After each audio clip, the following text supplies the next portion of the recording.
Olá, turma querida. Vamos dar continuidade às nossas aulas, agora com a aula de número 6.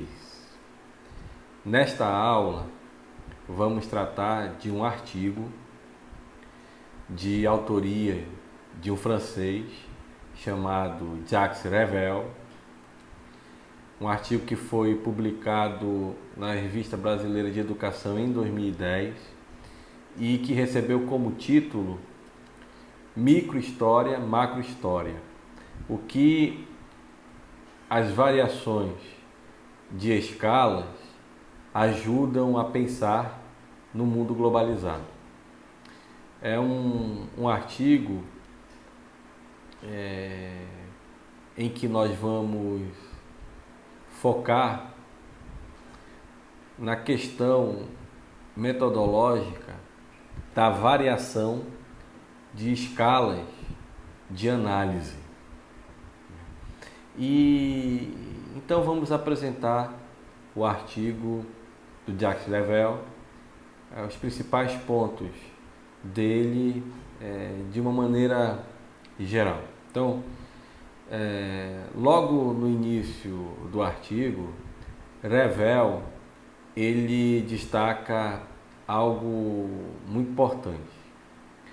Ele diz o seguinte, que na década de 80, no cenário historiográfico mundial, várias regiões do mundo elas se impactaram com uma novidade que surgiu na Itália e que rapidamente impactou o mundo, né? A escrita da história no mundo.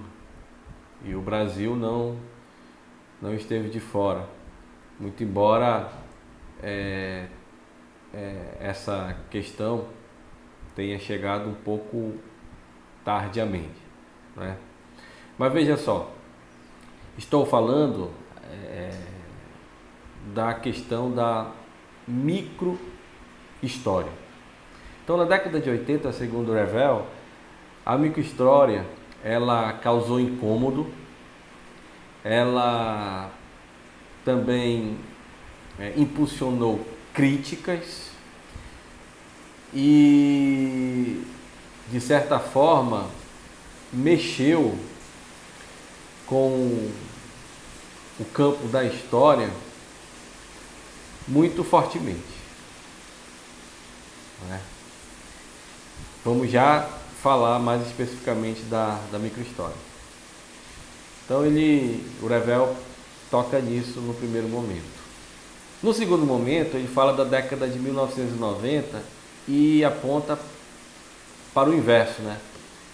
Não uma microhistória, mas uma história global se instituindo, se consolidando, né? Apontando para análises de fenômenos maciços, de tempos longos, da longa duração, de espaços vastos, não é? E que também foi ganhando espaço, ganhando terreno na área da história no mundo, em diversas universidades, inclusive brasileiras, né? Então, o que nós podemos dizer dessas primeiras questões? Primeiro, década de 80 nós temos a microhistória, a redução da escala de análise a grupos de pessoas, ao indivíduo, a uma aldeia. Por outro lado, nós temos a história global, espaços vastos, longa duração e etc, né? Então, em que pese um e outro, o Revel vai dizer o seguinte, olha, uma escala de análise macro ou uma escala de análise micro, elas não devem se opor uma à outra. Pelo contrário, o que importa, e é a tese que ele vai defender nesse artigo, o que importa é justamente a variação de escalas. Então, se você tem ali objetos sociais para serem analisados, a variação de escala, o micro, o macro, essa relação, ela pode ter um valor explicativo enorme. Então, muito mais que colocar o peso ou na microhistória ou na macrohistória, o importante é a variação da escala de análise.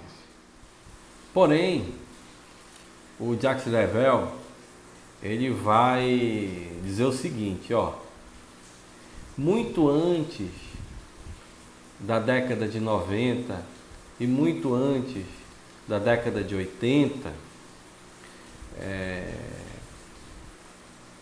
já existiam trabalhos sobre essas perspectivas. Então ele volta algumas décadas atrás e salienta o ano de 1949, quando então foi publicada a tese de Fernand Braudel,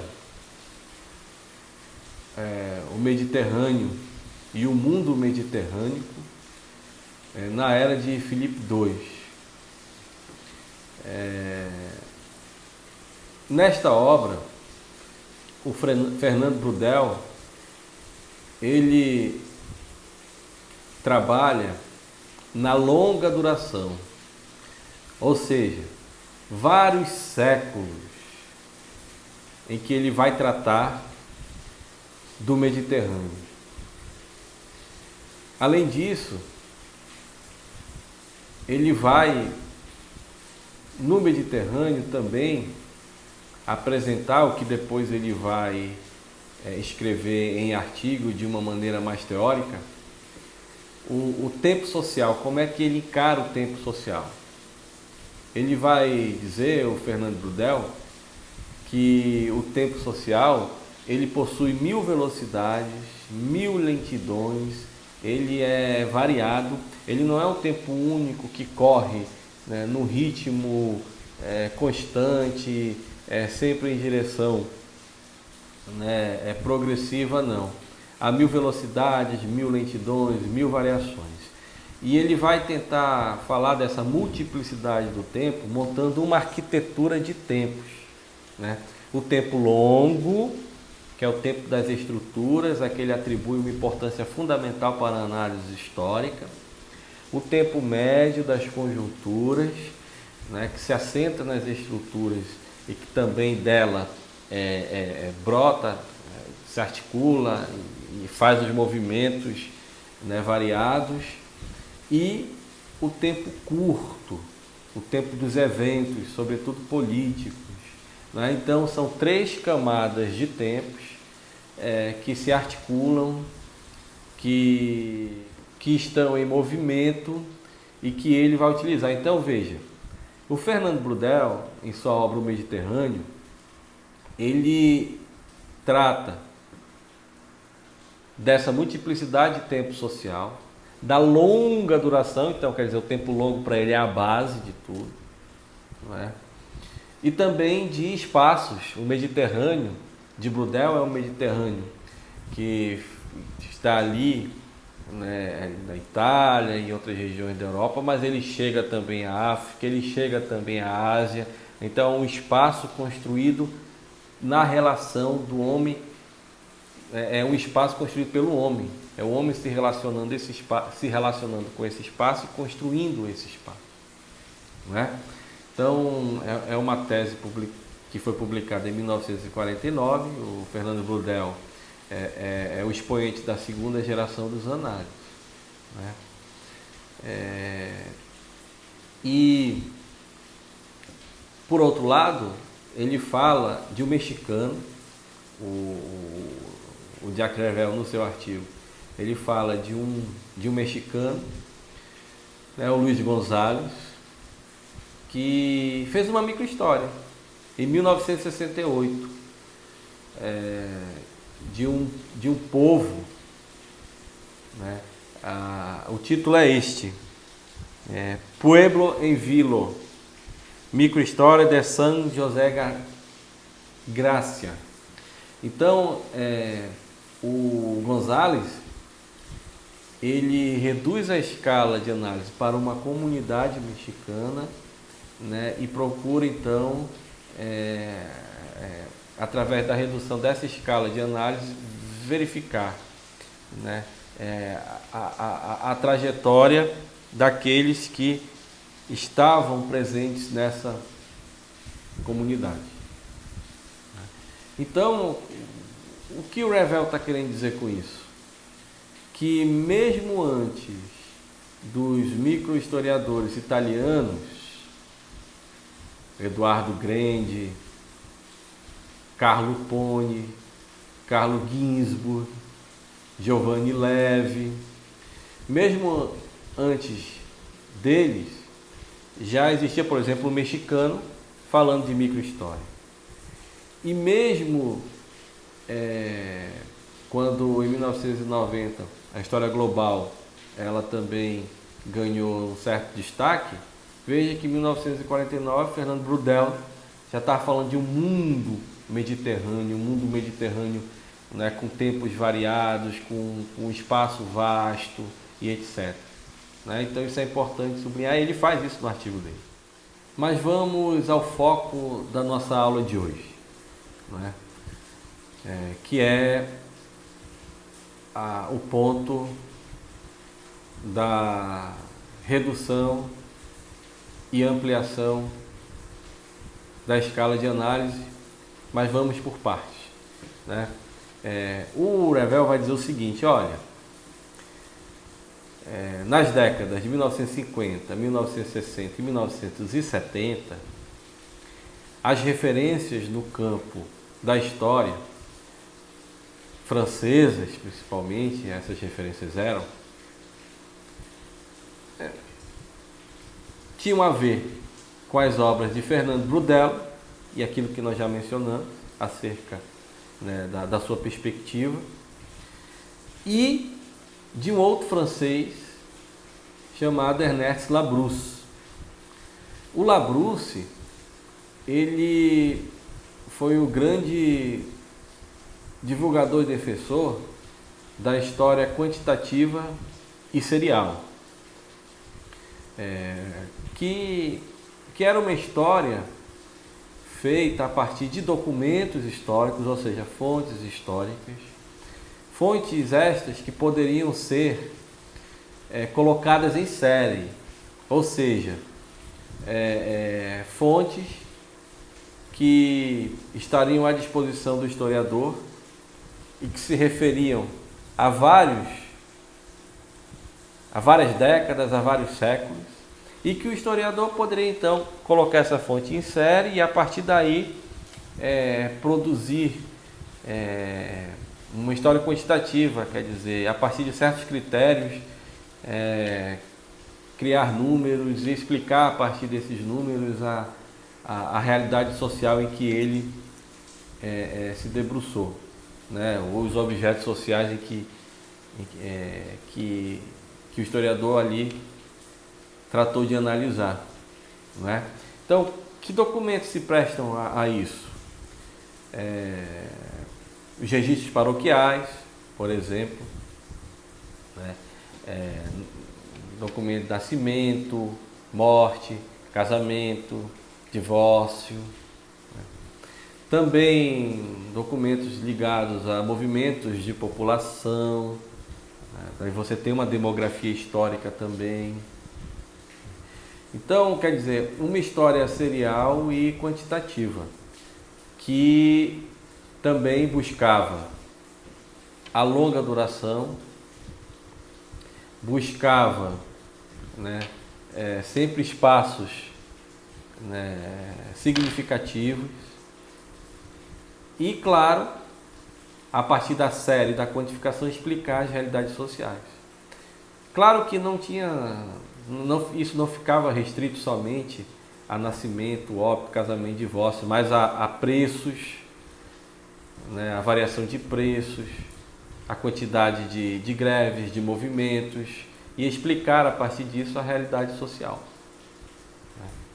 Então, tanto o Brudel quanto o Ernest Labrousse, né, você tem aí a marca desses trabalhos, a questão da longa duração. E por que da longa duração? E aí a gente pode resumir isso para não voltar muito atrás, porque senão a nossa aula vai ter um tempo maior do que o desejado, e aí fica pesado para baixar, né? Mas a gente pode dizer o seguinte, que os historiadores, principalmente no século XIX e no início do século XX, sobretudo a história tradicional, se preocupava, os historiadores se preocupavam muito com o singular, com o único, com aquilo que era particular, né? E isso vai ser alvo de críticas, sobretudo por aqueles que diziam, principalmente no campo da sociologia, que os historiadores deveriam se preocupar com as regularidades sociais. E aí as regularidades sociais com aquilo que se repetia, né? Buscando a partir daí encontrar variáveis, regularidades e muito mais que isso, até mesmo disso inferir leis, né? Então tinha a ver com isso, sobretudo essa perspectiva aí dominante no campo da história de 1950 a 1970. Mas na década de 1980 vem a microhistória. Então na Itália, o Eduardo Grandi, Carlos Ginzburg, Giovanni Levi, Carlo Poni, eles acabaram criticando uma história dominante que lá existia, uma história nacional, predominante, de aspectos mais gerais, né? Onde também o peso no campo político era enorme. E propõem não essa história mais geral, nacional, eles propõem algo diferente. Então é um movimento que ocorre em busca de uma nova escrita da história e de um novo entendimento da história, de entender fenômenos históricos numa outra perspectiva e dando outra interpretação, né? Então, de uma escala maior, o que eles fizeram? Reduziram a escala de análise. O Eduardo Grandi vai dizer, vai falar sobre isso. Como aponta o Jacques Revel no artigo que nós estamos tratando, né, e que aqui estou apresentando, ele diz o seguinte: olha, o pessoal da microhistória, esse pessoal não deixou textos apontando o programa, textos informando o que seria essa microhistória, como fazer uma microhistória, né, que categoria, que caminhos, etc. Não. Mas é possível, principalmente por alguns textos produzidos pelo Eduardo Grandi, encontrar algo programático nesse sentido, né? E claro, dos materiais produzidos pelos microhistoriadores italianos, ali, quando você lê, também é possível você verificar como é que essa microhistória ela é erigida, como é que ela é construída. Mas olha o que o Eduardo Grandi diz sobre a microhistória. O que seria a microhistória? Reduzir o campo de análise no sentido de colocar em relação e de integrar as diferentes dimensões de uma experiência social. Ou seja, você tem uma experiência social, essa experiência social ela pode ser do indivíduo, de grupos de indivíduos, né? De modo que há uma experiência social e essa experiência social ela é o fio condutor para buscar as várias dimensões que vão compor essa experiência. Em outros termos, colocar essa experiência dentro da multiplicidade de relações, de contextos, de trajetórias, dela com aqueles que acabaram ali tendo contato, tendo também proximidade, tendo uma vivência. Então, nós podemos dizer que a microhistória ela trata disso. Então, por aí é possível diferenciá-la, por exemplo, da história local. História local nós vamos tratar numa outra aula, mas não é o fato de se estudar uma localidade ou uma cidade ou uma vila que você está fazendo microhistória, não. A microhistória ela não é o objeto reduzido. A microhistória é o seguinte, você reduz a escala de análise e ao reduzir a escala de análise você vai encontrar uma série de processos que têm efeitos significativos na compreensão, né, de fenômenos passados. Então, a microhistória ela tem um caráter heurístico, de compreensão, né? Vamos pegar o exemplo do Carlo Ginzburg, o queijo e o verme, do Menóquio. Quer dizer, o Menóquio ele vai parar no tribunal da Santa Inquisição, e ali no tribunal, naquelas condições específicas de um interrogatório, ele vai explicitar uma cosmovisão que ele elaborou a partir de um fundo cultural euroasiático tradicional e de uma série de livros que circulavam, né, impressos, que circulavam na sua comunidade. E com isso ele cria uma visão de mundo que vai ser contrária àquela visão defendida pela Igreja Católica naquele momento, né, no século XVI, na segunda metade do século XVI. Então, por ser contra a visão da Igreja, por ele ter uma outra visão e por propagar isso, ele vai parar no Tribunal da Santa Inquisição. Né? Claro, aí a gente já está acusado de heresia, de criticar e combater o que seria o divino e etc. Né?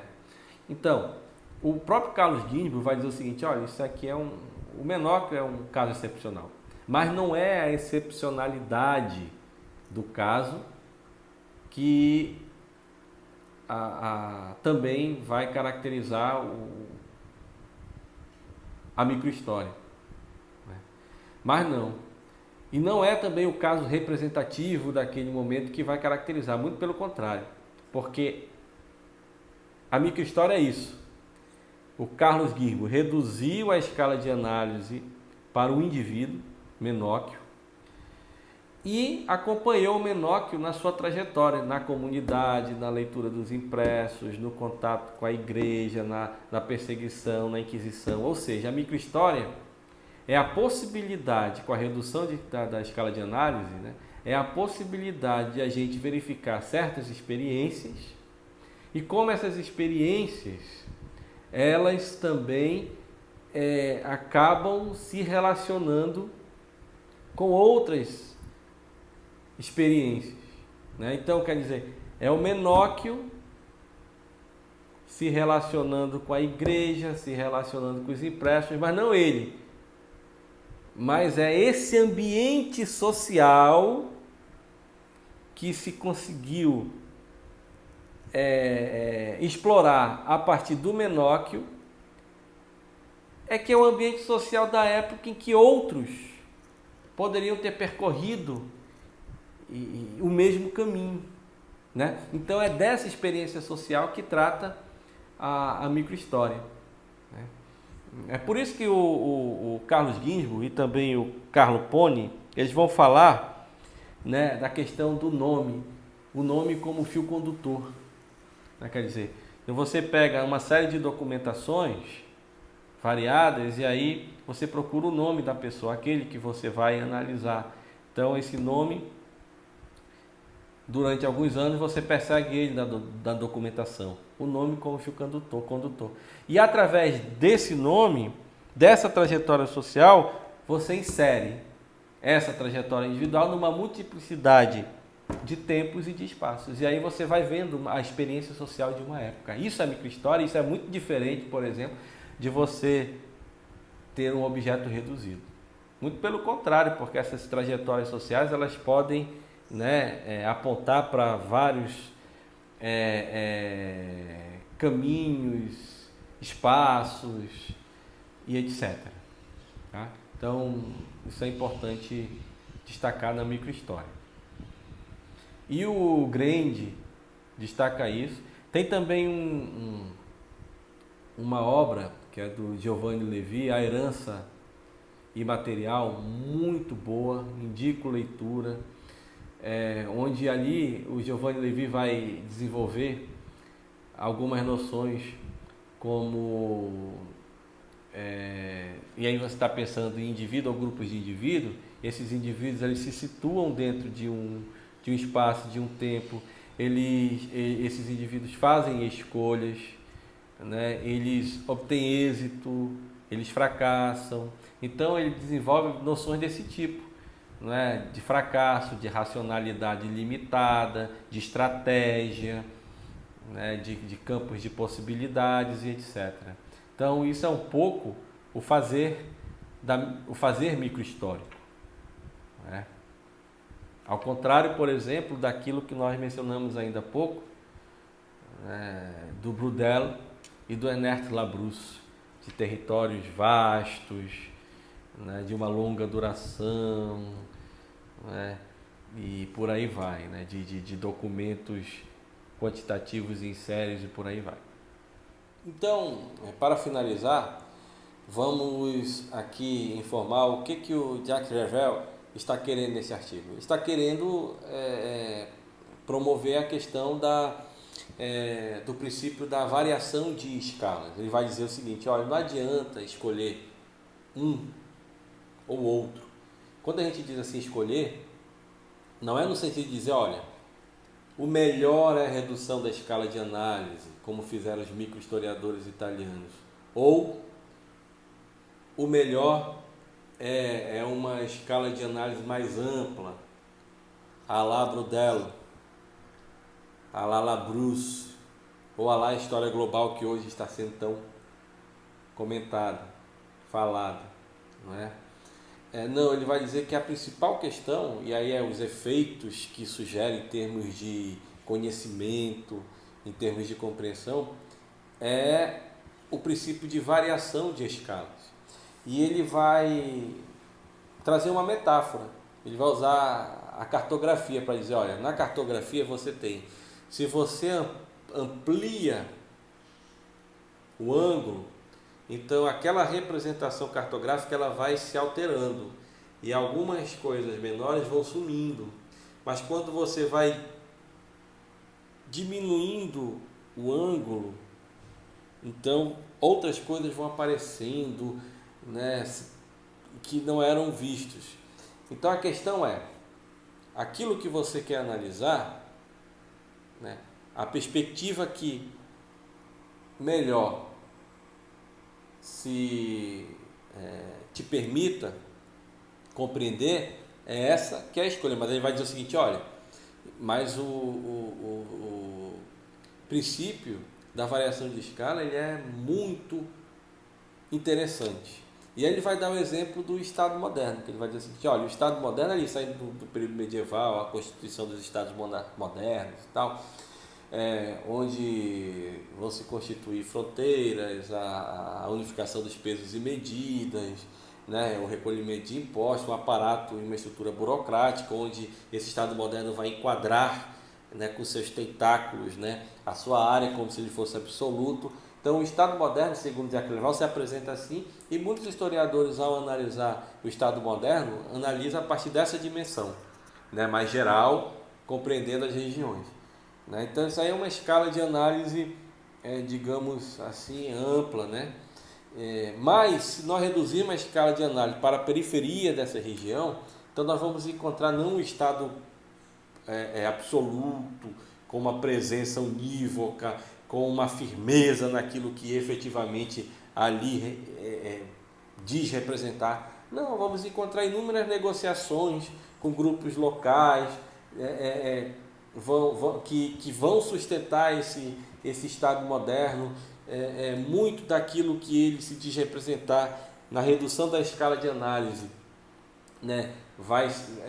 Outras coisas vão ser percebidas e que inclusive vão na contramão daquilo que se diz o Estado moderno, como ele cita no artigo alguns exemplos. Ou seja, tanto a redução da escala de análise quanto a ampliação da escala de análise possibilita justamente perceber esses lados, perceber esses processos, essas nuances, e isso aí tem um efeito heurístico muito grande, né? Muito grande. Então a nossa aula é essa. O que eu queria aqui para finalizar e sintetizar é o seguinte: a metodologia aqui que nós estamos tratando da microhistória. A metodologia é redução da escala de análise. Para quê? Para, ao reduzir a escala de análise, inserir a experiência social em diversos tempos, em diversos espaços, né? Para se compreender ali o que se quer. Isso é a microhistória. E o Jacques Level vai defender o princípio da variação de escalas. A gente pode ter até um livro organizado por ele chamado Jogos de Escala, né, que vai justamente fazer uma perspectiva metodológica em que você reduz a escala e ao mesmo tempo aumenta a escala para perceber e analisar os processos. São questões metodológicas que nós tratamos aqui hoje, né? E claro que para tratar disso o Revel acabou também falando dessas análises mais amplas, né, como Braudel e Labrousse. Gente, assim, quando tratarmos da questão da história local, então acho que a abertura da aula vai ser reforçar essa diferença entre microhistória e história local, tá? Então a gente vai lá mais pontualmente e mais claramente dizer por que história local não é microhistória, por que microhistória não é história local, tá certo? Então, gente, até a próxima aula.